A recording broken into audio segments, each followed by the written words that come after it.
Kabarangay, and welcome to Vox Sofia. And today I would like to share with you yung tungkol sa my thought about sa pagiging Diyos ni Jesus Christ. Isang salita lang naman na nag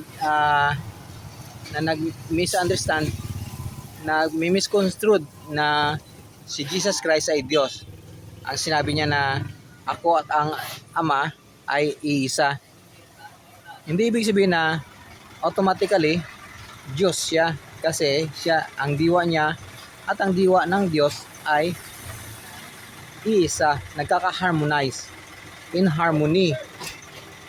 Kagaya ng dog trainer, canine trainer, kung they were able to understand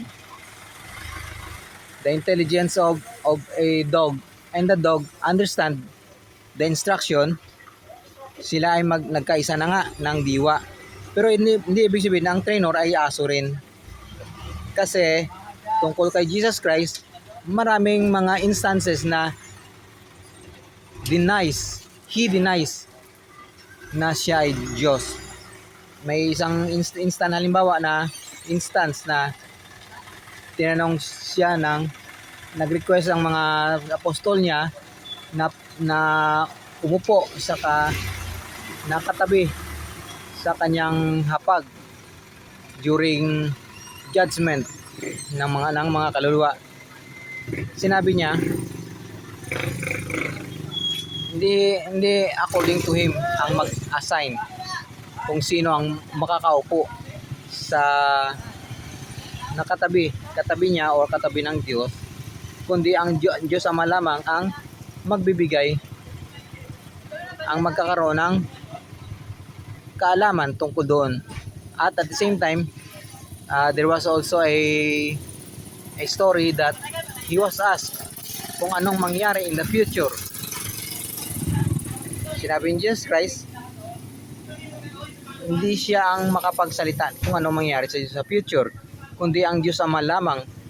Ang Diyos Ama lamang ang makapagsabi kung ano mangyayari sa future. Kaya yun ang mga instances na he denied that siya ay Diyos din. Misunderstanding yung sinasabing I and the Father is one, Diyos ka agad. Mali. Kasi maraming sa talata naman na kumukontra sa pananaw na siya ay Diyos. Rather, maraming talata na nagsasabing siya ay anak ng tao. Siya ay tao, pinanganak siyang tao. Sabi nga, di ba? Ang pinanganak sa laman at dugo ay tao. Ang pinanganak sa espiritu ay espiritu. Dahil ang Diyos ay espiritu, ang espiritu ay walang laman. So, nakita naman natin si Jesus Christ, nagkadugo, sinaksak pa nga, nakapako sa krus, namatay. At sa isang talata rin, during one of his last words, sinabi niya, "O Diyos Ama," tumingala siya. Kasi hindi siya ang Diyos. Tumingala siya, "Diyos Ama, into your hand I commend my spirit." Di ba? So, hindi sa kanya. Hindi niya sinabi, "I commend my spirit to myself." Ganon, hindi po.